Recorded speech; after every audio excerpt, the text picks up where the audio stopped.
Alrighty. So this is the next part in my gaming collection. This should be part 2 and should be the final part. So anyway,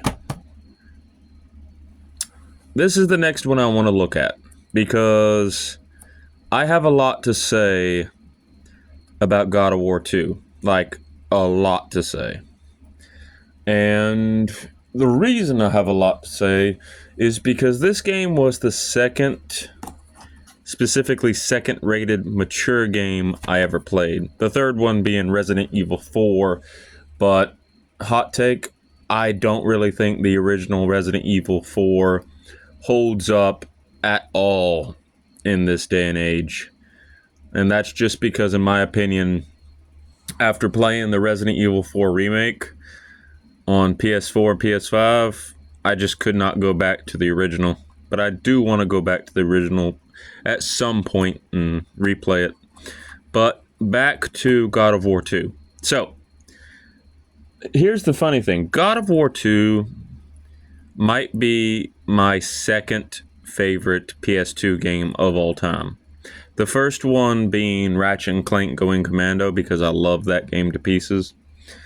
But this game is definitely the second. Ratchet and Clank was the first. But here's the funny thing.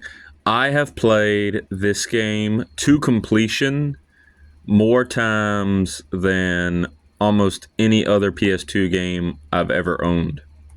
And the funny thing is, there are only, I think, 5 games in my entire gaming career, I guess you could say, that I've ever beaten multiple times over.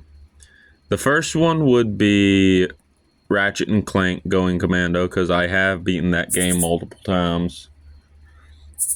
And this one, God of War 2. The third one being Bloodborne. That game is phenomenal. I wish I had a physical copy of Bloodborne, but I sold most of my PS4 titles because I don't own a PS4 anymore, and the majority of my titles are digital only, which is kind of sad. My advice for anyone looking to getting into gaming, that was horrible grammar. My advice for anyone who is looking to get into gaming, there we go. Don't buy exclusively games off of a digital marketplace, because the benefit to having games like this is the fact that you can sell them at any point and make your money back, or make some money back. If you buy a digital only game off of a storefront, chances are, unless you're selling your entire account to someone that you trust, by the way, you're most likely never going to get any income back from all those games you spent.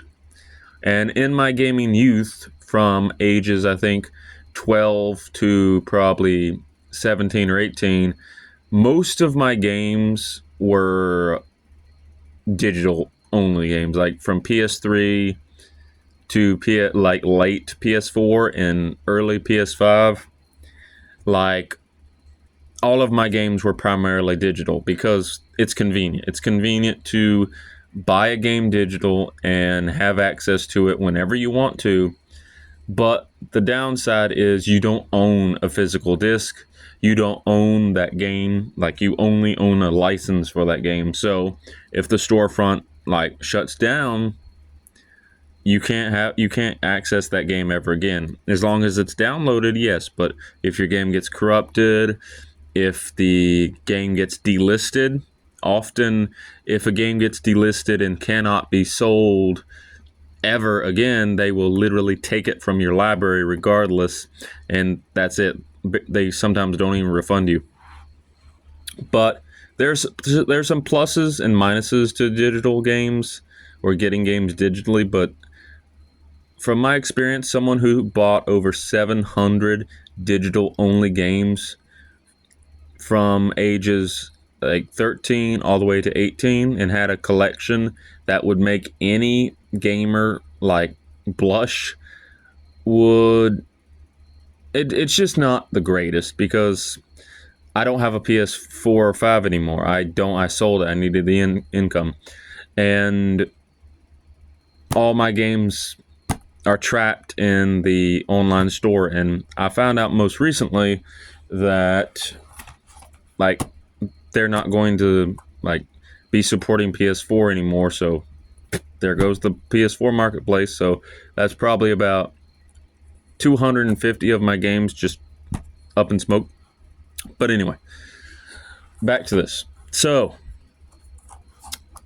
God of War 2, I've completed so many times. And after Bloodborne, that's the third game that I've completed.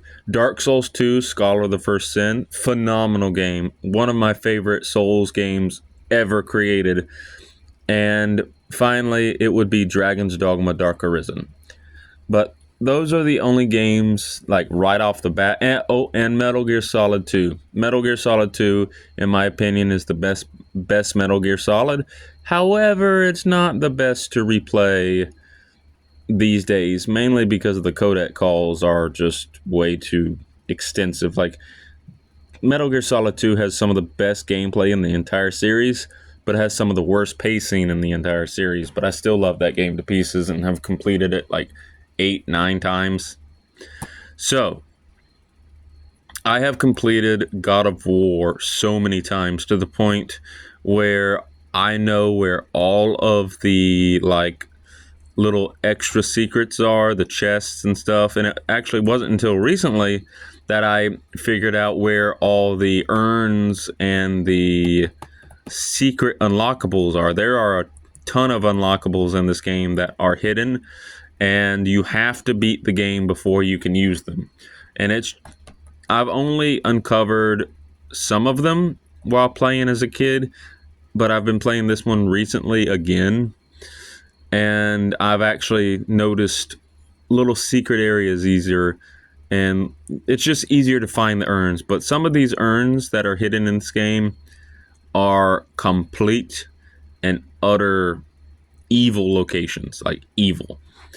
But the combat in this game is great. Is it the greatest in the series? No. No, it's not.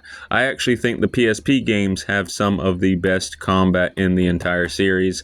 However, while I have played an emulated version of, I think it was either Ghost of Sparta or Chains of Olympus. I have it on this phone here. But while I have played an emulated version of that using a PS5 controller, it doesn't control nearly as well as this does with the dual analog system and being able to dodge with the left stick and move with the right stick. But the reason I love this game so much is because it does everything that I want in a video game, and it does it right. Number one, the combat is just amazing. You can experiment so much in this combat system for what it is that it's ridiculous. A lot of people, for example, hate the Barbarian's Hammer, but I really do love the Barbarian's Hammer, and I think it pairs really well with weapons like the spear. Well, actually, can you equip the spear in the Barbarian? I think you can only equip one. Yeah. I'm trying to think. Yeah, you can. I'm thinking of like the other ones. So this one, the Barbarian's Hammer, hits really hard, but it's very slow, and you have to upgrade it to gain the ability to shoot out these wisps that go out and attack like enemies, but you can't dodge with the weapon. And a lot of people, their major criticism with this game is the lack of weapon variety and how most of the other weapons just don't feel nearly as good as the Blades of Chaos. And I can see that. Like, if you're playing on any difficulty that's not normal, like some of the weapons just are not worth using. Like the Bow of Apollo, or is it the Bow of Typhon? The Bow of Typhon? The ice guy you find in the cavern, and you fight, I say loosely, fight him after you save your Pegasus. But that bow, I use that bow quite a bit, you know? I like that bow. Do I use the spear? I actually don't really like the spear that much in the game. I really love the Barbarian's Hammer because it can shred through enemies like butter if you know what you're doing.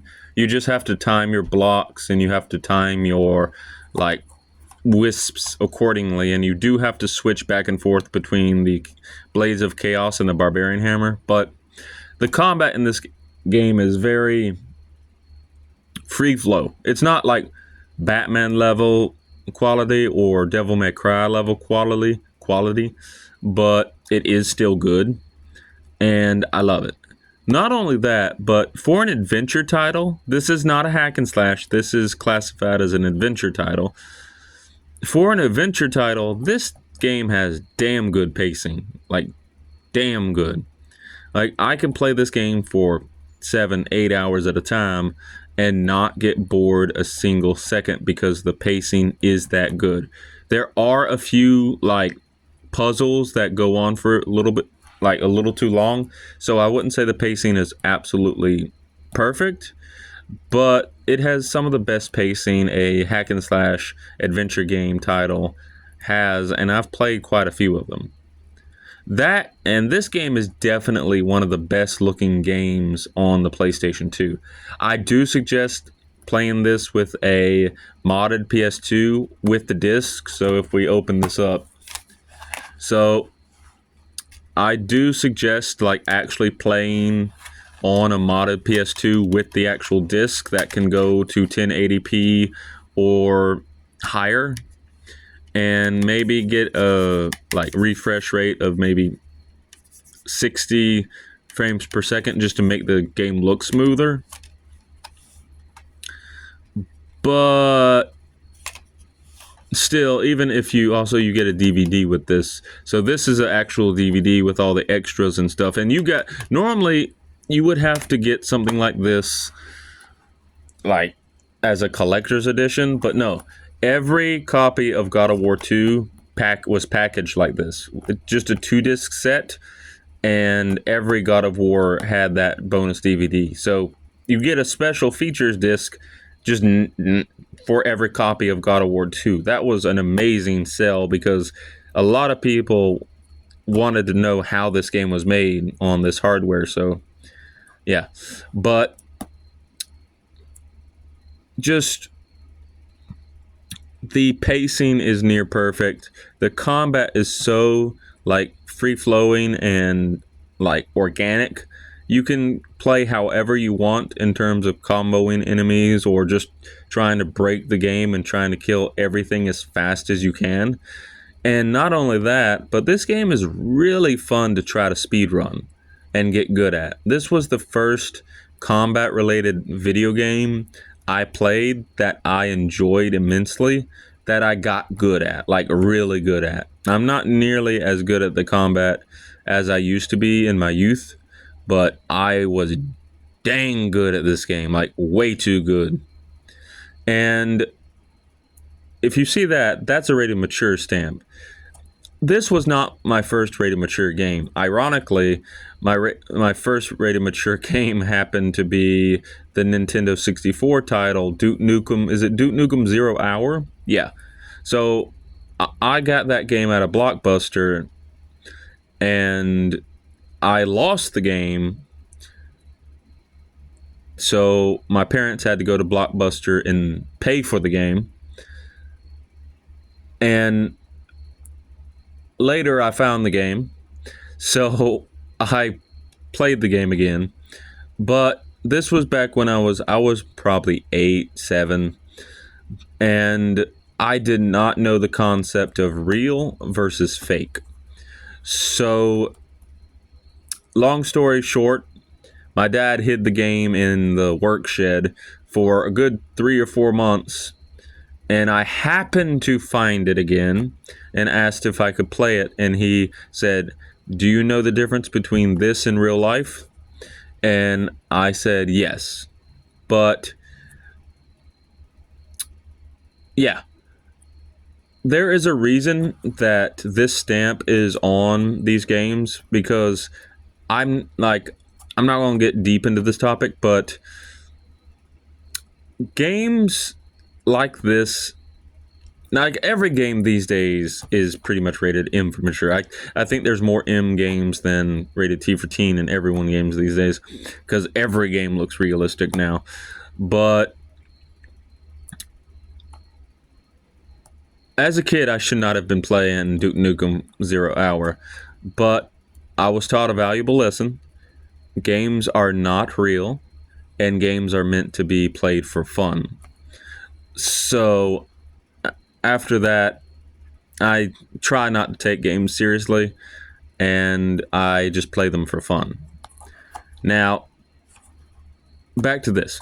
So this was my second rated mature game that I played, and I loved the crap out of this game. It was the first major, like, first party title from Sony that I loved to pieces, and I would play over and over and over and over and over again. I know how to defeat, like, is it not Hercules? No, Hercules was in God of War 3. I know how to defeat that big buff dude who calls the Minotaurs once you get to the, like, place where the chained horses are, the horse statues. I know how to beat him within a few seconds.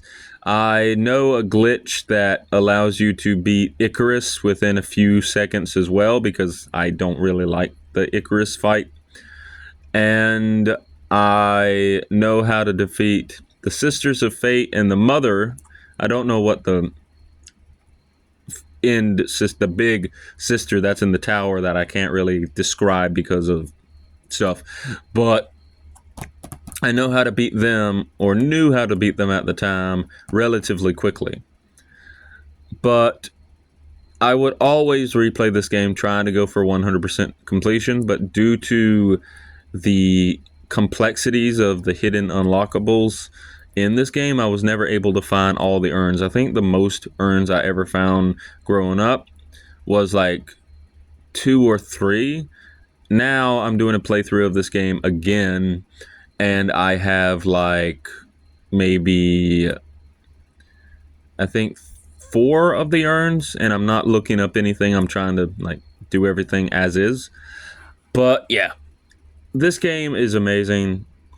I suggest anyone who wants to get into God of War play this game before any of the other games. This game does spoil a little bit about God of War 1. Like, if you've played God of War 1 and you go to this game, chances are you will never want to go back to God of War 1 after completing this game.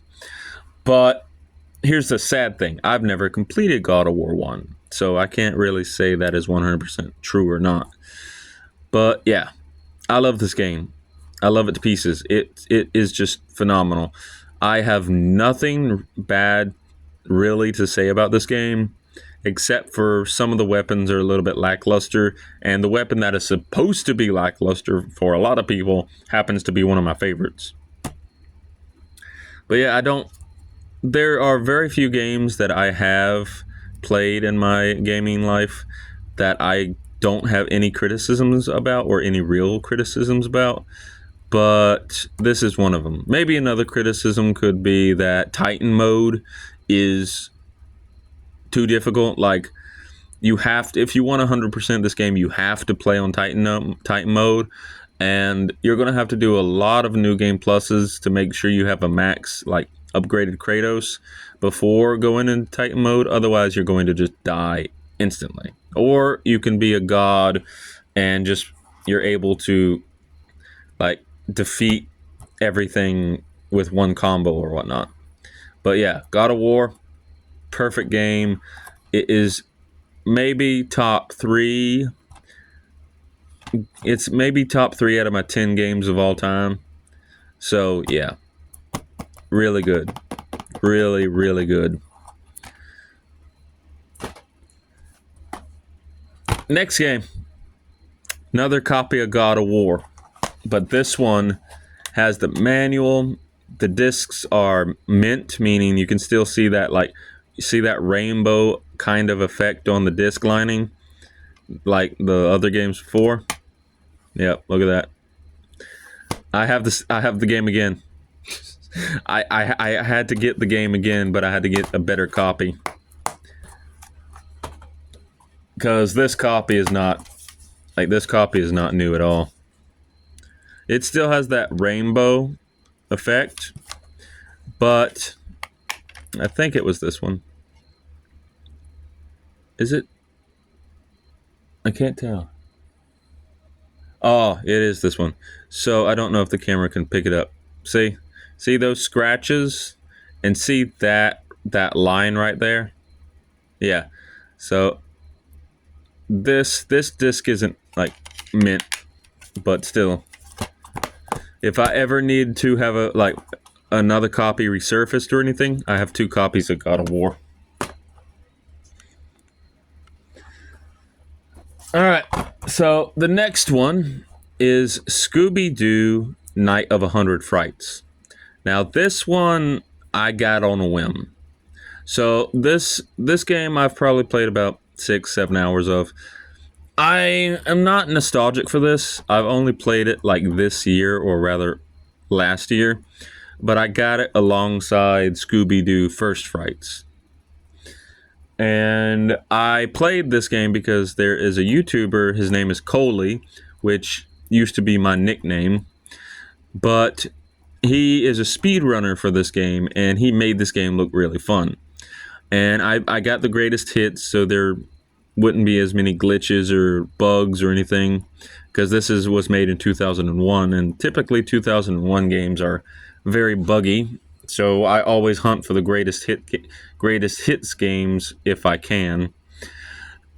And yeah, I bought it, I played it, and I sat down and I just played it for 7 hours straight, 7 or 6, something like that.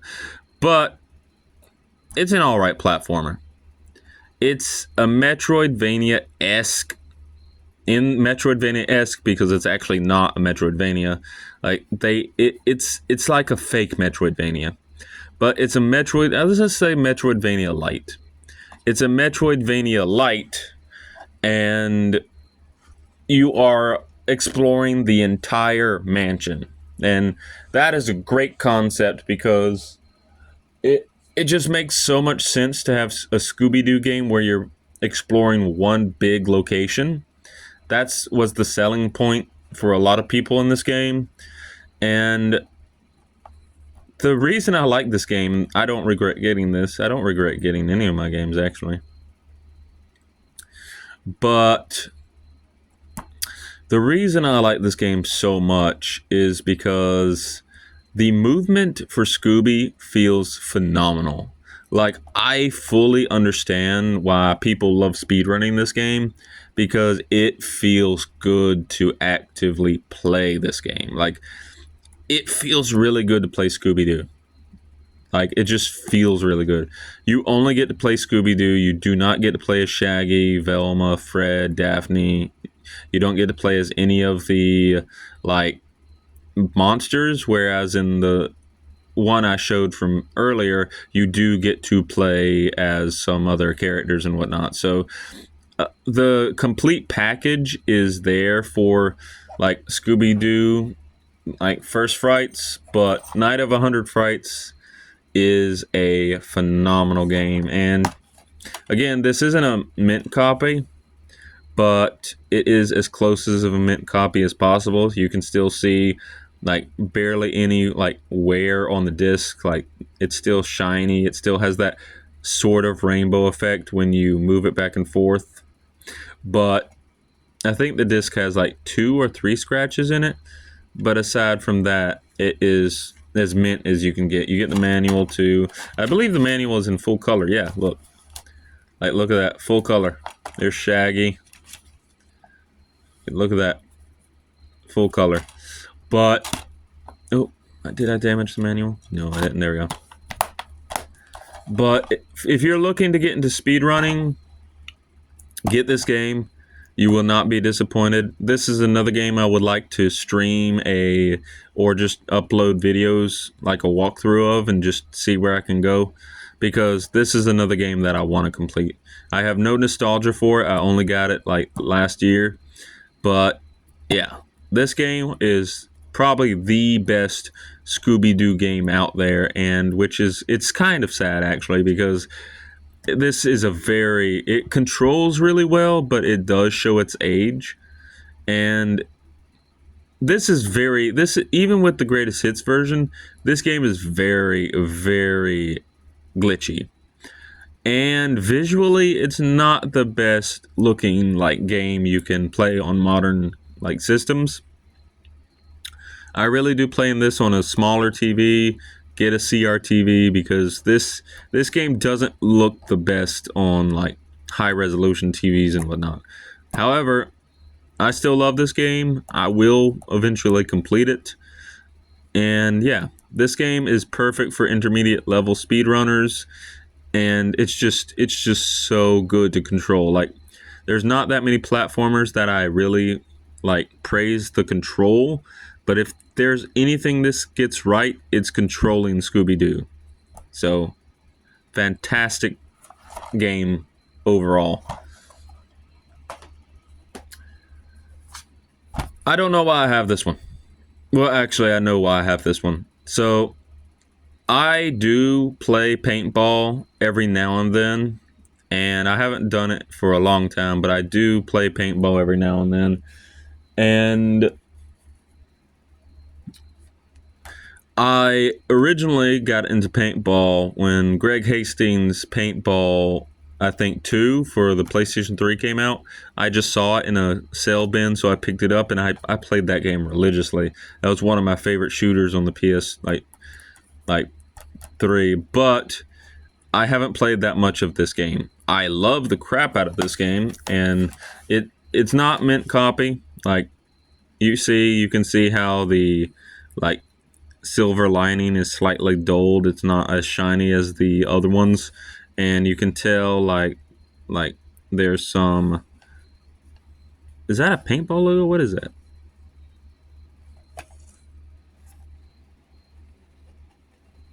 Oh, there we go. You can tell it has some like smudges. That was like some dirt there. But it has the manual, and I don't think the manual is in gray. But I haven't beaten this game either, and mainly because if you want a very difficult PS2 game, this did not sell well. Reason it doesn't have a greatest hits version. I couldn't find one for the life of me, but it didn't really sell that well. But it reviewed relatively well. But this game is hard. Like this might be the hardest shooter I have ever played outside of maybe Doom Eternal and whatnot. But yeah, this game is hard. I want to like play it and beat it, but yeah, this game is just frustratingly hard. That's all I have to say about it. I haven't played that much of it, so I can't just give a better detailed like view of it, but it does have more unlockables than Greg Hastings Paintball 2 for PS3, and its systems are more in depth than that game, and it looks a little bit worse. Actually, it looks a lot worse than the PS3 version. The PS3 version had very good clarity and whatnot, so it made playing the matches a breeze. Plus, it was a lot easier. But if you're looking for a good shooter to challenge you and has some good like multiplayer modes, I do suggest picking this up for like $10-15. Don't pick up for anything more than that. I got this copy for like $8 at an antique store, so I was proud of that. Yeah, I just have it. All right, the big boy. Not really, but God of War 2. I got this as a bundle when I bought the mint condition God of War 1. And again, this is not a mint condition disc. It is slightly worn. I know it's got a few scratches on the back, but it looks pretty. Like you can see slight wear on the disc, but you can like see the little jaggies. Like if you look closely, you can see the edges of the disc have like these sharp, jagged edges to it. So this has been played quite a bit. It's not nearly as like super shiny as the others. It still has some parts of it that have that rainbow effect, like that top layer and the bottom layer still have that rainbow effect. So the disc still does look pretty, and it comes with the manual. But aside from that, yeah. So I don't have much to say.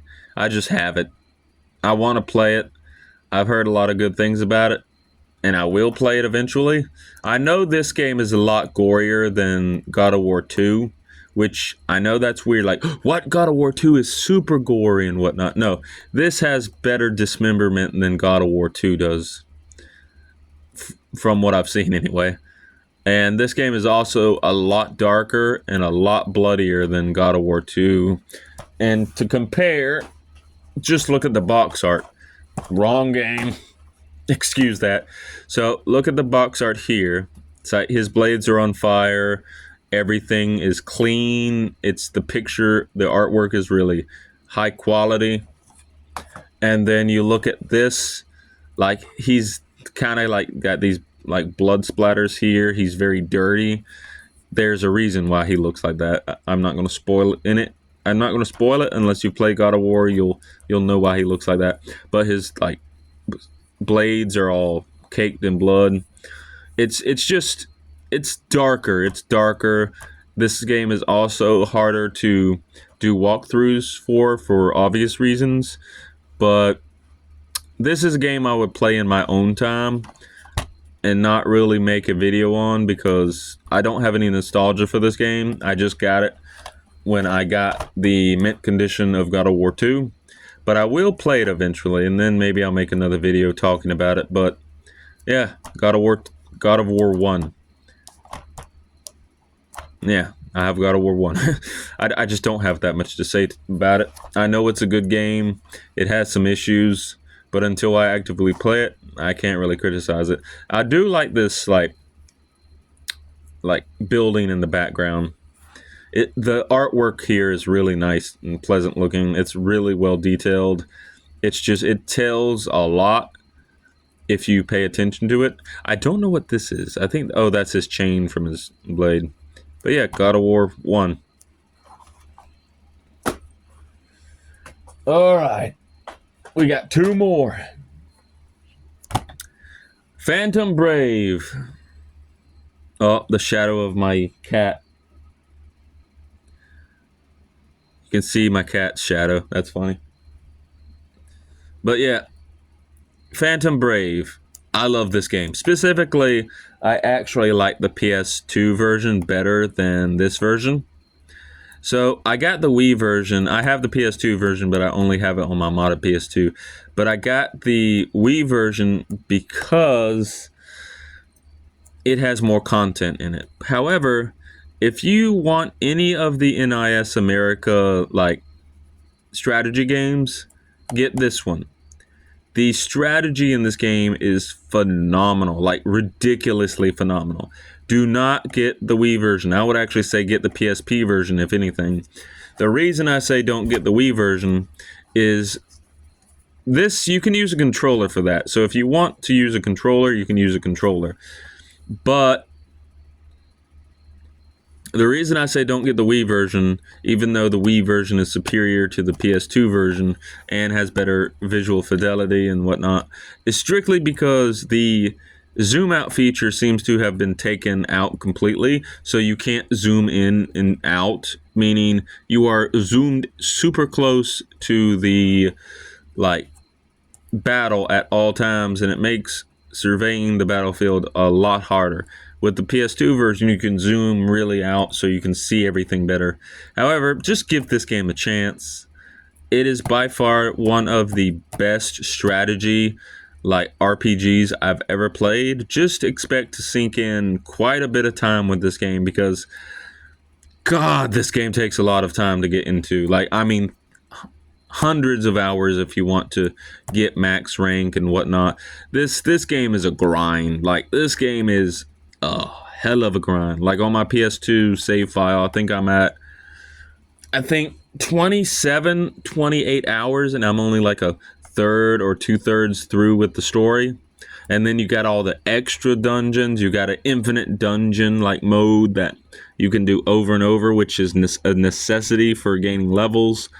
However, there is plenty of exploits you can do to level up certain types of characters relatively fast.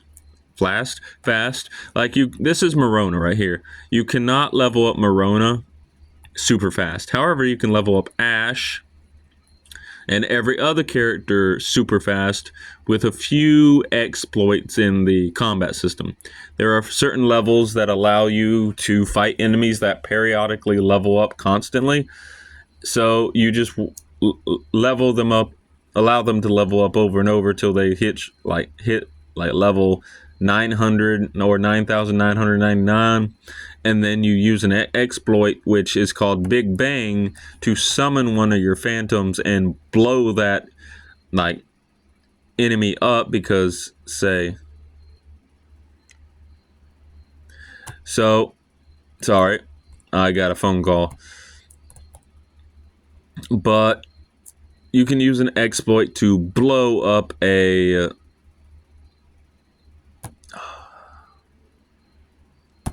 you will oh my god, he's gonna keep calling me forever. But you can just use an exploit to blow up that enemy because it does a set amount percentage damage, and you can just constantly do that like all the time and level up your like people's super fast. But just know, if you want to get into this game takes hundreds of hours to oh my god, my camera is not focusing.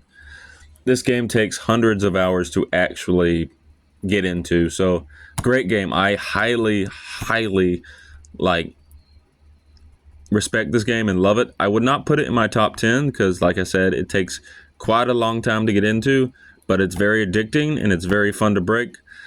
But I would definitely put this in my top like 15 or top 20 games of all time. Phantom Brave is definitely a great strategy game and one of the best PS2 games. But just note, if you get the Wii version, you're getting more content, but the camera system has been changed a little bit. If you can get used to that, definitely get this version. But just note that this version does have some differences from the PS2 version that I disagree with. Great game. All right. We're going on to the final game, and this game I have a lot of things to say about. Super Mario Odyssey, the second Switch game that I have like actual hard copy for, which isn't in the case because, well, I have it in my Switch. Super Mario Odyssey is the perfect Mario game. I'm just going to flat out say it. Super Mario Odyssey is the perfect Mario game for me. It's fun to speed run. It's fun to grab moons. It's fun to explore the world. It's fun to do the post game. This game has a post game, which surprised the crud out of me. Like, this game has a actual post game, a post game that is worth something. So, yeah, just, I don't want to really spoil anything about this game, but I have beaten it. This is the first Switch game that I actually beat. Actually, no. Mario plus Rabbids Sparks of Hope is the first game that I have, like, actually beaten on my Switch. This is the second game. I am doing Breath of the Wild, a playthrough of Breath of the Wild now, and as I think I stated before, I have a love-hate relationship with that game. But Super Mario Odyssey is fun to speedrun. The level design is perfect. The collectibles, a lot of people hate the fact that you have to like grab so many moons. I think there's like 900 moons in the game if you're going for every moon, and like 836 to get the like secret ending and the final unlockable or something like that. But I just love this game. It's so good. It is so damn good. Like, oh my god. It is. Before this, the only Mario game that I had ever 100%ed would have been Super Mario 64. Sorry, stretching. And even that, I could say, was taxing at times. Like, going back and playing Super Mario 64 these days is very difficult. But this game's just a blast. I'm trying to think of any criticism that I have with this game, but for me personally, I don't think I have any. I mean, I could say that having to collect 500 moons for the like final like boss gauntlet or whatever is about to be at the ending, because I think I've collected 296 moons. I have still not gotten to that ending, so I think I've put like 25 or 35 hours into this game, and I still haven't like gotten everything. But it feels like the best way I could describe Super Mario Odyssey, it feels like Super Mario 64 on steroids. I think that's the best way to describe it. Is it feels like Super Mario 64 on steroids. The capture mechanic was fun to experiment with, and the speed running potential in this game is phenomenal. I have so many clips on my Switch where I just clipped like moments of me just trying speed running and just doing shenanigans and stuff like that. Yes, I will say if you're going for 100% completion, expect a 30 to 45 hour experience. And there are certain moons that are very hard to get, but I don't really have. And the theme song, like New Donk City theme song and the final theme song when you face Bowser, is so damn incredible. Like, incredible. Oh, I had a blast playing this game to completion. And this is like Sparks of Hope is still more fun overall to play than this, but Sparks of Hope is nearly perfect in my opinion. Perfect pacing, perfect like amount of humor, perfect combat system. But I think Super Mario Odyssey overall beats it out because I think Super Mario Odyssey has more content than Sparks of Hope. And ironically, Mario plus Rabbids Kingdom Battle has more content than Sparks of Hope, but I just like Sparks of Hope better. But I am getting good at Kingdom Battle. But yeah, Super Mario Odyssey, I don't really want to spoil it. If there's any Switch game you have to get, I suggest two Switch games. Get Tears of the Kingdom and Super Mario Odyssey. I guarantee you those two games will keep you occupied for like a year straight. Now, the only downside to Super Mario Odyssey comes from Nintendo's practices. You cannot get this game that cheap. I got this game from a coworker at work, and yeah, if you still want to buy Super Mario Odyssey, it will cost you $60, which I disagree with. This game's like almost 10 years old. Was it worth that $60? Damn yeah, but I don't think a 10-year-old game should still be like $60, to be honest. But I think this will end my explanation and description of all of the, like, I guess I'm trying to think of what I'm trying to say. I think yeah, I think this ties up my physical game collection and my thoughts on each one and why I like them and some history behind each one and how it affected me. I love gaming. I'm just going to be honest. I love gaming. I have a passion for it. It's something I hold dear to my heart. And while I don't agree with how gaming is or has become these days, I do I do still love playing games, but as you get older, the older you get, the more you realize this is a hobby, man. You are very lucky if you would ever make any income off playing video games. So my advice is enjoy it while you're younger. If you don't mind or if you don't care, sure, take it seriously when you're younger, but as you get older, don't take it seriously. Don't take it seriously at all. You won't you won't like it. Just have fun with it. Too many gamers I have seen like play games super competitively these days and just take it to the extremes, and where's the fun in that, you know? But yeah, Super Mario Odyssey might be the king of my collection in terms of being just pure fun. But that'll do it. Take care, everyone. Thumbs up again. And that's it for my physical gaming collection.